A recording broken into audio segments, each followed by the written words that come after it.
On est content. Merci pour votre accueil et on est heureux d'être là.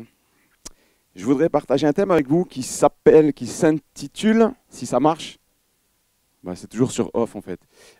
Voilà, un rafraîchissement spirituel pour ma vie. Je ne sais pas si c'est votre cas, mais il arrive par moments dans nos vies qu'on ait besoin d'un rafraîchissement spirituel, un rafraîchissement à l'intérieur. Amen. Ça va, je ne suis pas le seul. Combien je bénis Dieu pour les temps où il m'a visité, pour les temps où j'étais tout sec à l'intérieur comme un désert et le Seigneur est venu me rafraîchir et quelque chose s'est passé à l'intérieur. Vous savez, l'évangile, ce n'est pas de la philosophie, ce n'est pas de la connaissance intellectuelle, ce n'est pas l'emmagasinement de connaissances, de théories intergalactiques ou compliquées de l'hébreu, du latin, du grec, du roumain, de ce que tu veux. Non, c'est juste une parole qui amène la vie. Amen. C'est une parole qui est vivante. Sinon, moi, je serais resté chez moi ce matin, j'aurais regardé les Jeux Olympiques. Je ne sais pas, peut-être Usain Bolt, il a commencé ou c'est demain. Mais voilà, on ne serait pas là sinon. On est là parce que la parole de Dieu, elle est vivante. Amen. Le Seigneur est vivant. Jésus est puissant. Il est tout puissant. On était cet été, c'est toujours l'été d'ailleurs, on était avec des jeunes, on était 260 à Gap. Waouh, c'était trop bon. Des jeunes assoiffés. On était là dans la grande salle de culte. Et puis, je parle à un jeune que je ne connais pas. Je lui dis alors, c'était la première réunion. Je lui dis alors, ça va, vous êtes chaud? Il me dit, Alain, on a soif. On a soif. On a soif de vivre des temps de rafraîchissement spirituel. On a soif, alléluia, c'est beau de voir des gens, jeunes ou moins jeunes, qui ont soif de Dieu dans leur vie. Amen. Cet été, j'étais en colo, j'ai fait plein de trucs, j'étais avec des ados, c'était marrant, et on a fait une opération survie. Joël, j'étais mono, il était ado à l'époque, il était tout petit, tout grums comme ça. Les années ont passé, et voilà. Bref, j'étais donc encore avec des ados, tu te rends compte, les années, voilà. Et opération survie. Moi, je veux bien aller m'occuper d'ados, faire du foot avec eux, tout ça. Mais alors, opération survie, ça, c'était pas dans le contrat, vous savez. Donc, j'arrive, je les ai rejoints. Ils étaient au bord d'un lac. Et puis là, on me dit, Alain, tu as 5 €. Le deal, c'était 5 €, je crois, pour faire 3 repas. Alors, moi, j'avais 5 €, mais je mangeais qu'un repas. Donc, j'étais content. Déjà, je me suis dit, ça va. 5 € un repas, je vais pouvoir. Et là, je vais aux courses. J'amène 2 jeunes avec moi. Et on va aux courses, on va au magasin. Et là, vint le moment de payer, qui c'est qui a l'argent de ça? Et là, donc, j'avais que 5 €. 5 €, ça va vite, hein? Jambon cru de là-bas, des Hautes-Alpes. Jambon cru, j'ai dit, madame, c'est du vrai jambon des Hautes-Alpes? Elle m'a dit, oui, monsieur, allez-y, il est trop bon. J'ai dit, bon, allez, mettez-moi-en 4 ou 5. Bref, c'est allé très vite. Et puis là, je me suis rendu compte d'un truc extraordinaire. Écoutez-moi bien. J'étais dans cette opération survie et je me suis rendu compte, en fait, que j'avais ma carte bleue sur moi.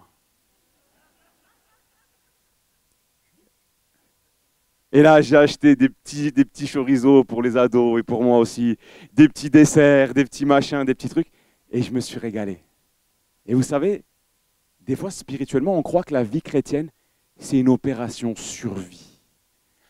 Mais la vie chrétienne, ce n'est pas une opération survie. Jésus, il est venu pour que, c'est lui qui le dit, je suis venu pour que mes brebis aient la vie et qu'elle est en abondance. En abondance. Amen. Dites avec moi, en abondance. On est riche dans le Seigneur. On n'est pas des misérables. On n'est pas des mendiants. On n'est pas là au bord d'une route couché par terre tout sec en disant « Oh, je suis heureux d'être chrétien ». Non, c'est pas ça. C'est oui, le Seigneur habite en moi. Il y a une flamme à l'intérieur. Ça coule aussi. Il y a de l'eau fraîche. Je suis bouillant. Je suis vivant. Waouh. C'est ce à quoi le Seigneur nous appelle. L'évangile de Jean nous dit ceci, celui qui croit en moi, c'est Jésus qui parle, celui qui croit en moi, des fleuves d'eau vive couleront de son sein, comme dit l'Écriture. Des fois, tu as des gens, c'est des pierres tombales ambulantes.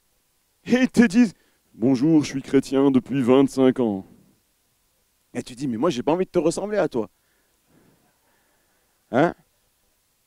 Seigneur, aide-moi, je ne veux pas être une pierre tombale ambulante, je veux que tu mettes la joie, je veux que tu mettes ces fleuves d'eau vive en moi, régénère-moi. Et si ça ne va pas, si je passe par des temps difficiles, je veux un temps de rafraîchissement spirituel pour ma vie. Amen. Il y a un texte dans Juge 1, verset 13, deuxième partie du verset, c'est la fille de Caleb. Elle s'appelle Aksa. Je ne sais pas si vous connaissez ce texte-là, mais il est dit ceci. Caleb lui donna pour femme sa fille Aksa, donc à un homme qui s'appelait Othniel. Caleb lui donne pour épouse sa fille Aksa. Lorsqu'elle fut entrée chez Othniel, elle le sollicita de demander à son papa un champ. Elle descendit de dessus son âne et Caleb lui dit « Qu'as-tu » Elle lui répondit « Fais-moi un présent, car tu m'as donné une terre du Midi ou une terre sèche. Donne-moi aussi des sources d'eau. » Et il est dit ceci, et Caleb lui donna les sources supérieures et les sources inférieures. Cette jeune fille, cette jeune femme, Aksa, elle se marie, elle reçoit une portion de terrain, mais le problème c'est qu'il fait chaud, c'est que c'est sec, et elle sait qu'il faut de l'eau pour pouvoir vivre bien là-bas. Elle va se marier, elle sait, il faut qu'il y ait de la vie, il faut qu'on puisse vivre, cultiver, manger ce qui va sortir de terre, et pour cela il faut de l'eau. Et elle demande à son père, et de la même manière nous sommes appelés à demander au Seigneur les sources d'en haut quand tout va bien, et les sources d'en bas pour quand tout va mal. Les sources d'en haut et les sources d'en bas, nous devons les réclamer. Vous êtes d'accord avec moi? C'est ce qui se passe là. Aksa réclame les sources à son papa. Nous devons réclamer à notre papa. Seigneur, c'est sec dans ma vie. Envoie-moi des sources nouvelles. Seigneur, viens rafraîchir mon être intérieur ce matin. Amen. Je viens de m'apercevoir que j'ai oublié de faire tourner la diapo. Alors voilà, des fleuves d'eau vive. Amen. Troisième texte pour ce premier point, des fleuves d'eau vive, c'est dans Ésaïe chapitre 35. Je vous invite à lire ce chapitre chez vous, il est magnifique. Vous connaissez peut-être? Alors, verset 5, il est dit, « Alors s'ouvriront les yeux des aveugles. » Il nous est parlé du ministère de notre Seigneur Jésus ici, 600 ans avant que Jésus n'arrive. « Alors s'ouvriront les yeux des aveugles, les oreilles des sourds, le boiteux sautera comme un cerf, et la langue du muet éclatera de joie, car des eaux jailliront dans le désert et des ruisseaux dans la solitude. Le mirage se changera en étang et la terre desséchée en source d'eau. Amen. Avec Jésus, ma sécheresse devient une étendue d'eau fraîche et je peux même en donner aux autres. Vous êtes d'accord avec moi? Amen. Il y a de l'eau dans le sein de notre Seigneur pour nous et on peut le partager et on est appelé à être des sources pour les autres. Amen. Amen. On est appelé à se bénir les uns les autres. Pas être des... Vous savez, quand on était gamin, on avait une blague, ma blague favorite, quand j'allais à la plage avec mes copains, quand on avait 14-15 ans, on prenait nos vélos, j'habitais à Ranguin, et on allait jusqu'à la Boca en vélo, ça faisait une petite, je sais pas, 20 minutes de vélo, on allait en vélo, on était contents. Et là, on arrivait, il faisait super chaud, on jetait les vélos, on enlevait les t-shirts, on se jetait dans l'eau, et puis après, on allait boire un coup, on se mettait à la douche, là, vous savez. Et moi, ma blague favorite, pendant que mes copains qui avaient très soif, ils arrivaient à la douche, ils appuyaient sur le bouton, et ils mettaient leur bouche comme ça pour boire, vous savez, de manière poétique. Moi, je prenais une poignée de sable et je leur mettais au-dessus de la tête comme ça. Et là, ils faisaient... Pour moi, c'était marrant. Pour eux, c'était pas marrant. Après, il fallait que je cours très vite. Et je me suis rendu compte d'un truc, c'est que des fois, on est comme moi à l'époque. J'ai changé depuis, hein. Je me suis converti, j'ai donné ma vie au Seigneur, gloire à Dieu. Mais des fois, on est un peu comme celui qui vient mettre du sable dans l'eau des autres. Des fois, on vient polluer la vie des gens. Et ça, c'est un péché devant Dieu. On est appelé à se soutenir, à se bénir les uns les autres. On n'est pas appelé à rendre amère, on va y venir dans quelques instants, la vie des autres. Amen. Je voudrais vous parler de 4 types de sources.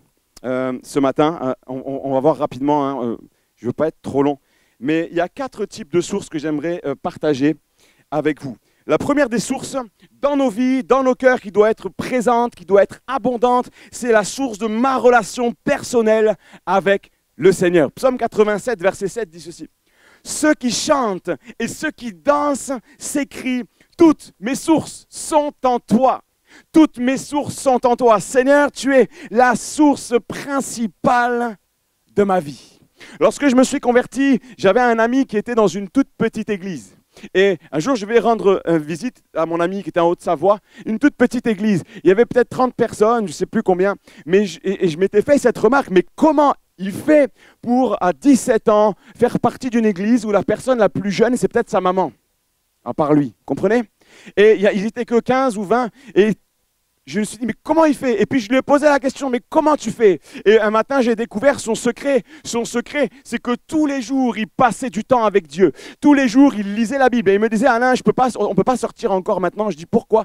Il me dit, parce que j'ai promis à Dieu que tous les jours de ma vie, je lirai un chapitre de sa parole. Tous les jours, il prenait ce temps précieux avec le Seigneur. Et il tenait. Et il a tenu.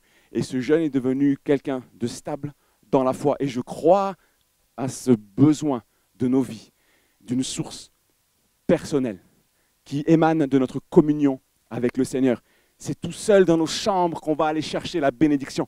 La première des sources, c'est tout seul, alléluia, c'est dans un tête-à-tête avec le Seigneur. Oui, merci pour les camps, merci pour les campagnes d'évangélisation, merci pour tout ce que tu veux, les grands rassemblements, gloire à Dieu, moi j'y vais le premier, il n'y a pas de souci. Mais sans la communion personnelle avec Dieu, on ne tient pas. Personnel, tous les jours. Amen. Cet été, donc, je raconte plein de trucs de cet été parce que c'était trop bien.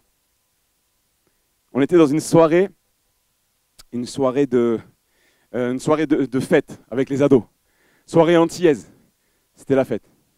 Colombo, machin, musique, les ados dansent, c'est la fête, ils sont contents. C'était une colonie chrétienne et ils se réjouissent, voilà, normal. Et puis il y avait les pré-ados. Les plus jeunes, donc 13-14 ans. Eux, ils avaient une soirée spirituelle. Alors bon, au début, je pense qu'ils devaient tiquer un peu. Ouais, les ados, ils ont ça, ça. Bon, ils ont une soirée spirituelle. Donc nous, on s'éclate. Moi, je mange le poulet, truc aux ananas, il y avait de tout, hein, c'était super bon. Et puis, durant la soirée, un moniteur s'en va de notre soirée antillaise et je ne sais pas ce qu'il fait, il va récupérer des affaires dans la tente où il était. Et puis en revenant, il passe devant la soirée spirituelle des pré-ados. Et là, il se passe un truc. Mais nous, on ne sait pas. Il se passe un truc. Il rentre dans la salle, on l'a su après. Il rentre dans la salle, il est juste saisi par le Saint-Esprit, il est béni et il voit une action de Dieu puissante chez les pré-ados. 40 pré-ados qui sont là. Bam, le feu qui est là. Qu'est-ce qu'il fait? Ce gars s'appelle Edwin. Edwin, si tu me vois, je vais lui dire, ouais, je parlais de toi. Qu'est-ce qu'il fait, Edwin? Il court, il va chercher les ados de la soirée antillaise. Il arrive, il nous fait, et je le vois, la tête bizarre. Il dit, dépêchez-vous, il y a le feu là-bas chez les pré-ados, il faut y aller. Tous les ados, ils étaient en train de danser, ouais, nani, nana. Ils font, quoi? C'est le feu là-bas? Les ados, ils balancent les manettes de Wii, je ne sais pas ce qu'ils faisaient. Ils partent en courant, et moi j'ai dit, attendez, s'il vous plaît. Et vous savez que c'est pas... Qu'est-ce qu'il va dire le pasteur là-bas? Qu'est-ce qu'il va dire? C'est Michel Milia, pasteur dans l'Est, maintenant il est sur Châteauroux. Salut Michel. J'ai dit, mais... J'ai dit non, mais ça craint un peu quand même. Et là, mais les ados, même pas, ils m'ont écouté, ils ont fait... Ils sont tous partis, donc j'ai dit, mais moi aussi je vais courir avec eux, je vais aller voir. Je suis parti en courant et là, on assiste à une scène de gloire. On rentre dans la salle. Comme je disais ce matin au premier culte, si vous n'êtes pas allé à la colo depuis longtemps, c'est pas grave, la salle, c'est toujours la même. D'accord? Ça n'a pas changé, le sol, c'est le même que là où tu as versé tes larmes d'ado. C'est toujours les mêmes, même si tu as 60 ans aujourd'hui, voilà. Mais gloire à Dieu, il se passe toujours des choses extraordinaires. Écoutez-moi, on rentre dans la salle, j'arrive comme ça, je voulais être discret, je mets un pied dedans, je regarde comme ça, j'entends des enfants, des ados qui étaient là, en train de pleurer, de crier à Dieu dans tous les sens. Il n'y avait pas de musique. Première chose, je regarde la musique, pas de musique, et tu entendais des bruits de prière. Bah, dans tous les sens, de tous les coins de la salle, des baptêmes du Saint-Esprit, des trucs, des moments forts, des moments de guérison intérieure. Tout le monde en larmes, des petits pré-ados avec leurs gros yeux tout rouges, pleins de larmes qui pleurent, ils sont saisis par l'action du Saint-Esprit. Nos ados, ils s'incrustent dans la salle tranquillement, ils vont dans un coin, ils se mettent en rond, ils disent, nous aussi on va être bénis. Et là, le pasteur, il arrive, il dit, allez maintenant, si vous voulez que Dieu vous bénisse aussi, vous allez prier. Et les jeunes se sont mis à chercher la face de Dieu. Et tous ont reçu une portion, tous ont reçu quelque chose. Il y a une petite qui a parlé en langue jusqu'à minuit, minuit et demi. Elle nous fatiguait, on n'en pouvait plus, je voulais aller me coucher, mais on était obligé de rester jusqu'à la fin. Et quand elle a fini, elle a fait... Elle a ouvert les yeux. Je dis, ça va? Elle me dit, ouais, ça va. Je dis, bon, on va aller se coucher maintenant. Elle me dit, ouais, on va aller se coucher. Elle a été bénie, cette petite. Je lui dis, tu n'oublieras jamais ce que tu as vécu. Tu n'oublieras jamais ce que tu as vécu. Parce que quand cette source-là de la communion avec Dieu, elle est ouverte, quand ça coule, ça marque nos vies, ça rafraîchit nos cœurs, ça nous donne une force que tu rentres chez toi, tu voles en fait. Tu rentres en volant. Il y en a qui veulent rentrer chez eux en volant. Alléluia. Ils prendront leur envol comme des aigles. Alléluia. Alors, deuxième source, deuxième robinet, l'Église. L'Église. Et merci Seigneur pour l'Église. Merci Seigneur pour l'Église. Comme je disais tout à l'heure, je bénis Dieu pour les moments où quand j'étais jeune converti, je m'approchais du Seigneur. Il y avait des moments où j'allais juste pas bien. J'étais juste fragile dans ma vie spirituelle. J'étais au bord de tout lâcher. Et je bénis Dieu pour les grands frères. Les Pascal, le grand frère évangélique. Vous connaissez ces gens-là? Les Pascal, le grand frère évangélique qui venaient et qui me disaient « Alain, ça va pas, on va prier maintenant. » Et le vendredi soir, je rentrais de l'université. Souvent, j'étais KO, ça allait pas des fois, c'était dur. Et ils étaient là et ils priaient. Et ils étaient ces grands frères qui te soutenaient. Ça, c'est l'Église.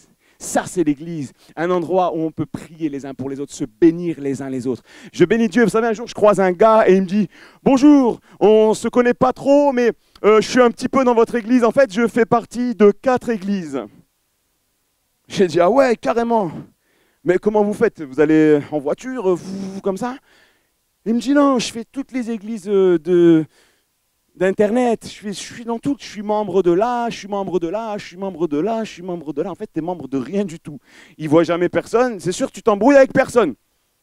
Tu parles avec personne. Et moi, je me suis dit, mais si on pousse le raisonnement un peu plus loin, on fait une église virtuelle sur Internet. Un gros site, tu l'appelles églisefun.com, et on reste tous chez nous. Et ça serait ça l'église. Alors merci Seigneur pour tout ce qui se passe sur l'Internet. Cool, gloire à Dieu. Mais moi, je crois que le corps de Christ, c'est des gens qui se rassemblent.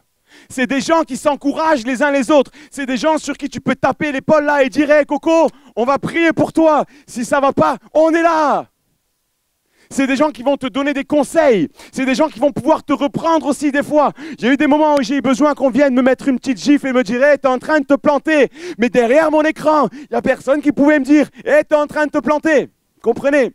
L'église, c'est le rassemblement des croyants. Tu as des gens ici qui ont vécu les expériences que toi, tu es en train de passer. Et tu es en train de te dire « Je suis sûr que jamais personne n'a vécu ce que moi je vis. » Sauf qu'il y en a 25 ici qui l'ont déjà vécu. C'est ça l'Église, une richesse pour nous, une richesse pour nos cœurs, une richesse pour notre marche chrétienne quotidienne, chaque jour. J'ai des moments où je peux aller me ressourcer là-bas, dans l'Église de Jésus-Christ. Amen. J'y vais pour me faire du bien parce que c'est un besoin, j'ai besoin de boire une eau fraîche, j'ai besoin de la communion fraternelle, j'ai besoin de voir mes frères et sœurs, de voir ceux que j'aime. Amen. Il y avait un chant, on ne chante plus, je ne sais plus pourquoi, il n'est plus à la mode maintenant. C'était un chant qui parlait des...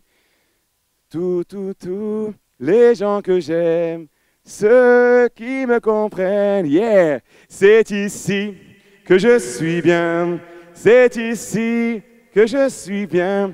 Moi, je suis dans la joie quand on me dit allons, allons à la maison de l'Éternel. Moi, bon, on va s'arrêter, sinon ils vont dire... On va faire un CD, on va le vendre à la sortie. Amen, les vieux chants, les old school. Une autre source, c'est mes relations avec mon entourage. Bizarre, un gros désert là.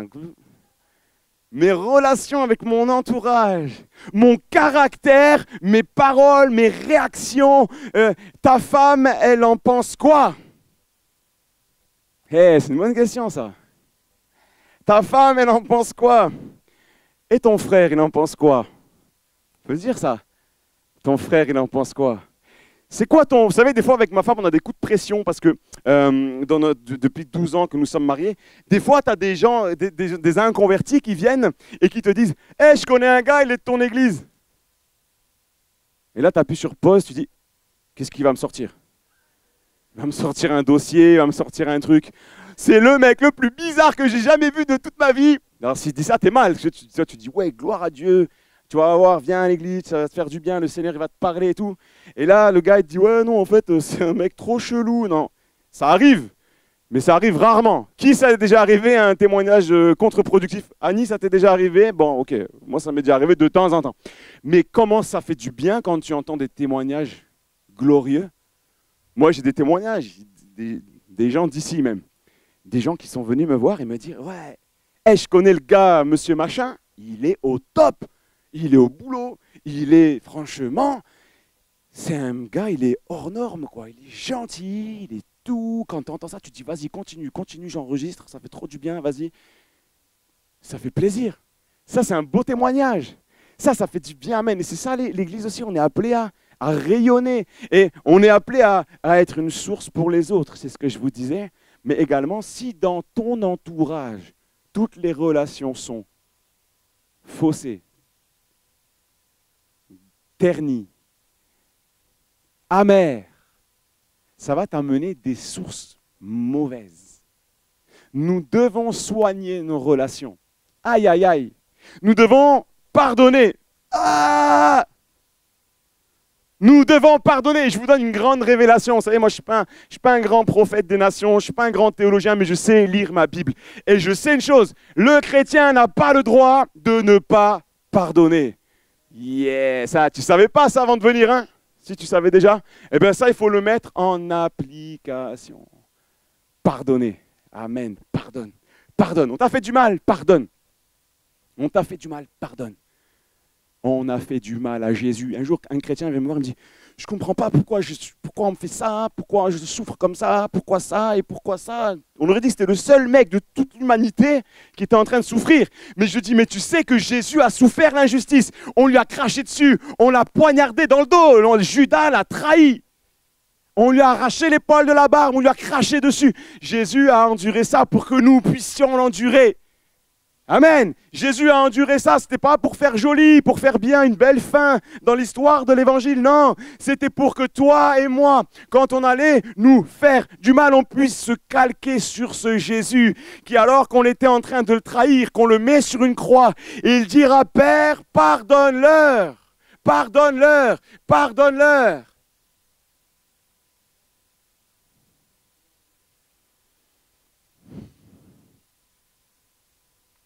Alors, je ne sais plus où j'en suis dans ma télécommande, mais les principales causes de sécheresse intérieure, alors on ne va pas tout voir, mais simplement certains petits passages là sympathiques, comme Exode 15, 22, les eaux amères, les eaux de Mara. Vous connaissez tous ce texte-là, Exode 15, 22.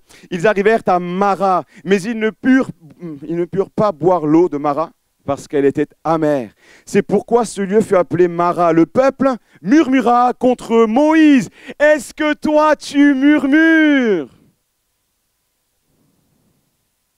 On se passe tous au laser comme ça.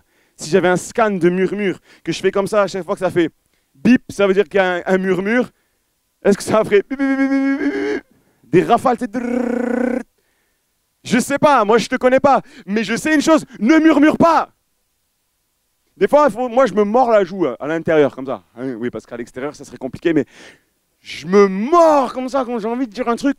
Je fais comme ça et j'appuie comme ça. Tais-toi! Des fois, il faut juste se taire, en fait.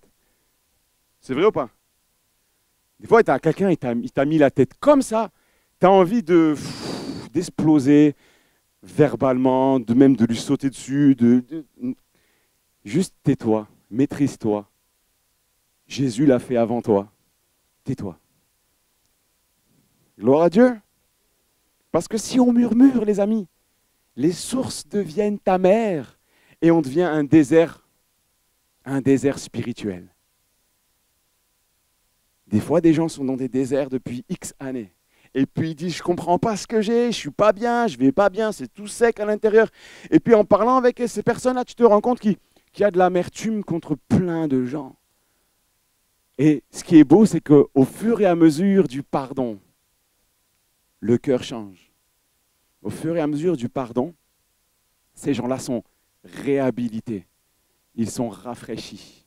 Et moi, je t'invite ce matin, et je le dis en faisant une petite conclusion sur ce point-là, s'il y a des gens qui t'ont rendu amer, pardonne-leur et règle la chose. Réglons. Dans les familles, ce n'est pas juste avec les chrétiens. Hein. Dans les familles, réglons les choses. Réglons les choses. Un jour, j'étais dans une église et il y avait je m'étais embrouillé avec le batteur. Et là, je me souviens des paroles de Jésus qui dit, voilà, faut pardonner. Je me souviens qu'avant de prendre la Sainte Seine, il faut que tu règles la chose, etc. Et je dis ça c'était sur ma chaise, je disais, non, Seigneur, c'est pas moi, c'est lui qui m'a fait du mal. C'est à lui de venir s'excuser. Ben, j'ai abdiqué. Je me suis levé pendant le culte, il était sur l'estrade, je suis monté sur l'estrade, j'ai dit, écoute, tu m'as fait du mal, mais je te pardonne. Et je suis allé me rasseoir. Ça m'a fait du bien, un truc énorme. C'était tout simple. Juste, je suis allé et c'est comme si je m'étais dégagé. Vous voyez ? Je m'étais dégagé du problème. C'était plus à moi maintenant. C'était bon, c'était réglé. C'est bon de faire ça. C'est bon de régler les problèmes. Régler ce qu'il faut régler. Amen, je continue. Quand je fais comme ça, c'est que je regarde la montre, parce que je n'ai pas de montre. Hein. N'ayez pas peur, je n'ai pas des tics.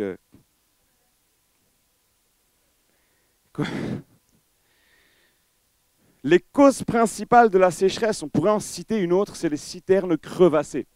Les citernes crevassées. Dans la parole de Dieu, dans Jérémie chapitre 2, verset 13, il est dit ceci, « Car mon peuple a commis un double péché.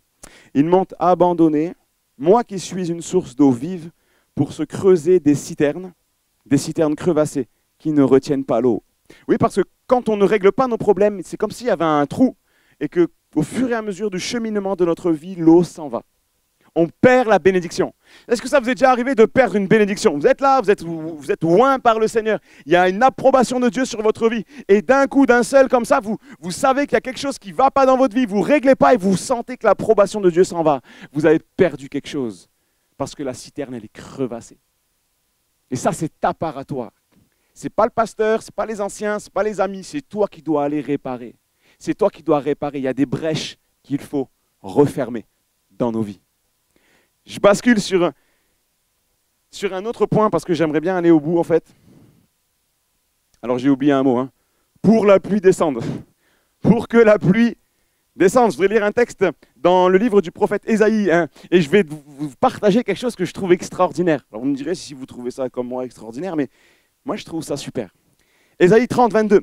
Vous tiendrez pour souiller l'argent qui recouvre vos idoles et l'or dont elles sont revêtues. Tu en disperseras les débris comme une impureté. Donc ici, il y a juste un processus de nettoyage. Vous êtes d'accord? Vous comprenez avec moi? Le Seigneur, il dit, tu vas prendre l'argent, l'or qui est sur les idoles que tu t'es fabriquées, et tu vas le disperser, le jeter. Ok? C'est un nettoyage.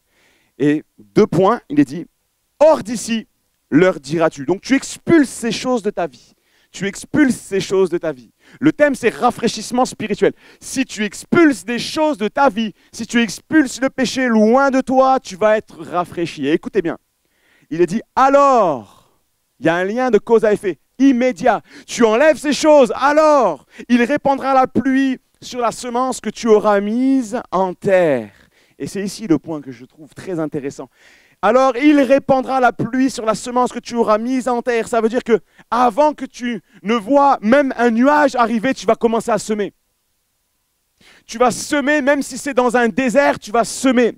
Tu vas croire que le Seigneur peut faire quelque chose. Tu vas croire que la semence va prendre. Tu vas croire que la pluie va arriver. Même si tout le monde te décourage, même si on te dit c'est mort, toi tu n'arriveras jamais à rien. Tu as vu comment tu ne comprends rien à la vie. Tu ne sais même pas étudier le Nouveau Testament ni l'Ancien, tu ne comprends rien. Mais essaye quand même d'être chrétien. Mais ça, c'est des ministères de découragement. Nous, on écoute ce que dit Jésus. Et dans un désert, le Seigneur peut faire reverdir. Il peut faire croître, naître des plantes, des arbres qui porteront du fruit, beaucoup de fruits. Mais il faut que tu sèmes, que tu plantes des graines. Il faut que tu mettes ta foi en action. La Bible dit, si tu crois, tu verras la gloire de Dieu. Moi, je crois que même si je suis le plus incapable de tous les hommes, le Seigneur peut se servir de moi. Alléluia. Je crois que le Seigneur peut se servir de chacun d'entre nous ce matin. Il veut se servir de nous. Il veut faire de nous des hommes et des femmes épanouis en Christ qui servent le Seigneur d'une manière efficace. Mais il faut qu'on soit de ceux qui vont semer, même si la terre est sèche, même s'il n'y a pas d'eau, même s'il n'y a pas d'humidité. Semons. Ceux qui sèment avec larmes récolteront avec chant d'allégresse. Amen. Seigneur, je veux semer des graines de foi dans ma vie. Amen.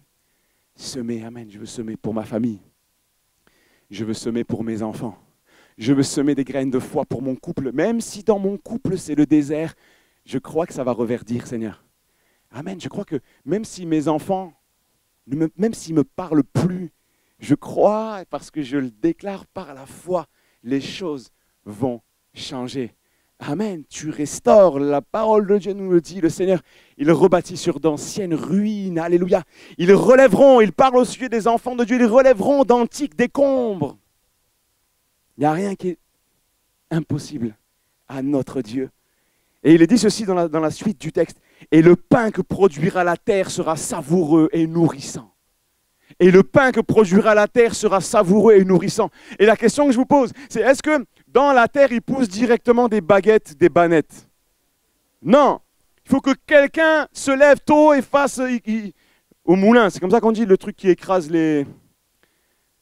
Faire la farine, il faut mettre de l'eau, je ne sais pas ce qu'il faut dedans, de la levure là. Comment vous dites? Bref, du bon pain, il faut le faire, ok? Donc le Seigneur, il nous donne les graines et après, il y a notre part à faire. Vous comprenez ça? Des fois, les gens, ils veulent du tout cuit. Ils voudraient que le matin, au réveil, tu te réveilles 7h ou 6h ou ce que tu veux. Le réveil sonne et il y a des anges, ils viennent te chanter des cantiques. Louange et gloire. Tu vas dire merci les gars, c'est bon, maintenant je suis bien réveillé, je vais pouvoir continuer.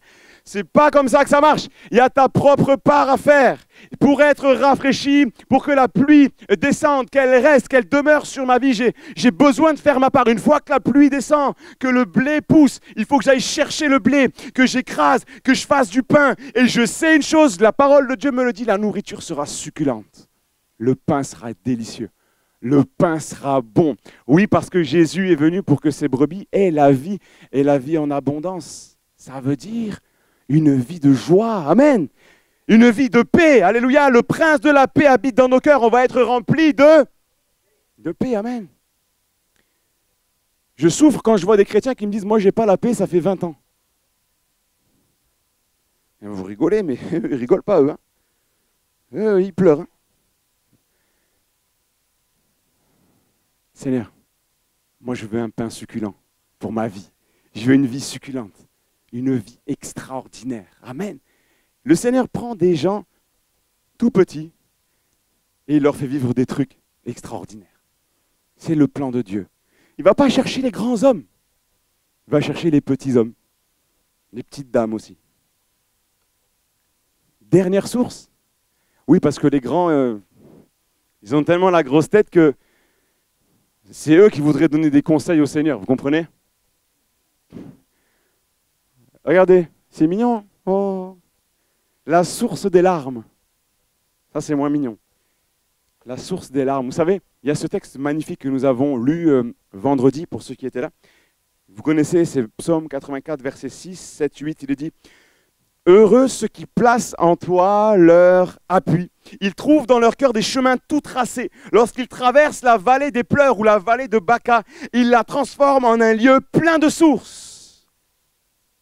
Et la pluie la couvre aussi de bénédictions. » Moi, je crois, amen, parce que la parole me le dit, que même si je traverse la vallée des pleurs, premièrement, je la traverse, ça veut dire, hop là, je suis sorti. Mais je crois aussi qu'elle va se transformer. Qu'est-ce que nous dit la parole de Dieu? Elle va se transformer en un lieu plein de sources. Et vous savez, les premiers millilitres de la source, ce que c'est nos larmes. Les déclencheurs de millilitres, c'est nos larmes versées devant le Seigneur. On n'aime pas passer par la vallée des pleurs. Je ne suis pas en train de vous dire pleurer, c'est trop bien. Mais je vous dis une chose, c'est quand on fléchit les genoux devant le Seigneur, quand il nous brise par le chemin par lequel nous passons, quand nous sommes brisés à l'intérieur, il y a du bon qui va en sortir. Traversons cette vallée des pleurs. Elle va se transformer en un lieu plein de sources. C'est sa parole qui nous l'enseigne et nous voulons garder ça précieusement pour nos vies. Amen. Amen. Je voudrais parler d'un dernier point. Je ne l'ai pas dans le PowerPoint, mais c'est la dernière source. La dernière source, c'est un texte du Nouveau Testament dans l'évangile de Jean. Au chapitre 19, c'est au moment de la crucifixion. Vous connaissez certainement ce texte-là, c'est un texte clé. Il est dit ceci, dans l'évangile de Jean. Invitez Sylvain à s'approcher, s'il te plaît. Évangile de Jean, au chapitre 19, je vais le lire avec vous. Il est dit ceci, au verset 33, « S'étant approché de Jésus, et le voyant déjà mort, ils ne lui rompirent point les jambes. Mais un des soldats lui perça le côté avec une lance, et aussitôt il sortit du sang et de l'eau.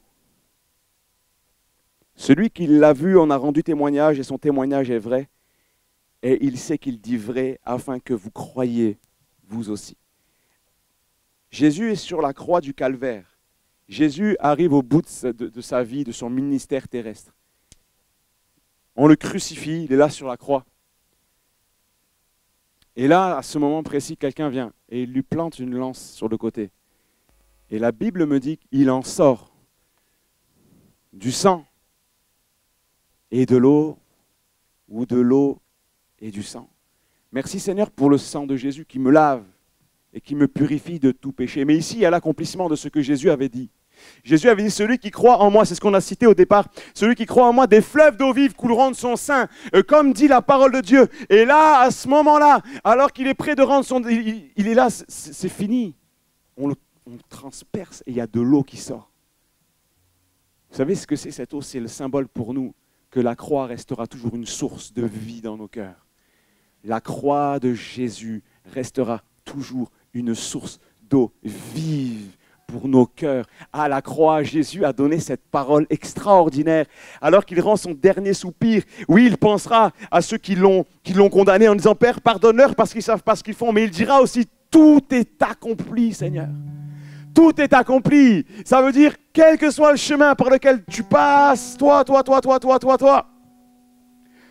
Tout est accompli, ça veut dire, dans ce qui est sorti de la croix, il y a la réponse. Il y a la réponse. Tu as besoin de consolation et de la consolation dans l'eau qui sort de ce côté percé de Jésus. Besoin de guérison intérieure. Besoin de retrouver l'espoir en Jésus. Besoin de retrouver des forces nouvelles. Toutes ces choses, nous les trouvons dans la source qui coule de la croix. Lorsque Jésus a dit « Tout est accompli », il nous ouvre le ciel. Il nous ouvre le ciel. Et il nous dit « Quand tu veux, où tu veux, je suis là. La source n'est pas morte. La source est toujours là. Jésus est mort, mais il est ressuscité. Il est revenu pour que cette source continue de couler. Que ça coule encore dans nos vies. Et nous sommes nombreux ce matin, ceux qui pourraient dire oui, le Seigneur a fait couler sa source de vie en moi. Moi, je prie ce matin pour des chrétiens qui retrouvent un cœur rempli d'une eau fraîche. Je prie pour des gens, des hommes, des femmes ce matin dans ce lieu qui diront « J'en ai marre d'avoir de l'eau amère. J'en ai marre de l'amertume. J'en ai marre de perdre la bénédiction. Seigneur, rafraîchis-moi. Et Seigneur, que cette eau puisse rester là, qu'elle puisse me désaltérer, qu'elle puisse faire du bien à ma famille, à mes amis. » On va simplement prier maintenant pour un temps de rafraîchissement. On n'est pas dans un moment religieux, un moment où c'est un spectacle non plus. On est dans un moment personnel avec Dieu. C'est un moment personnel. Seigneur, nous prions maintenant. Alléluia.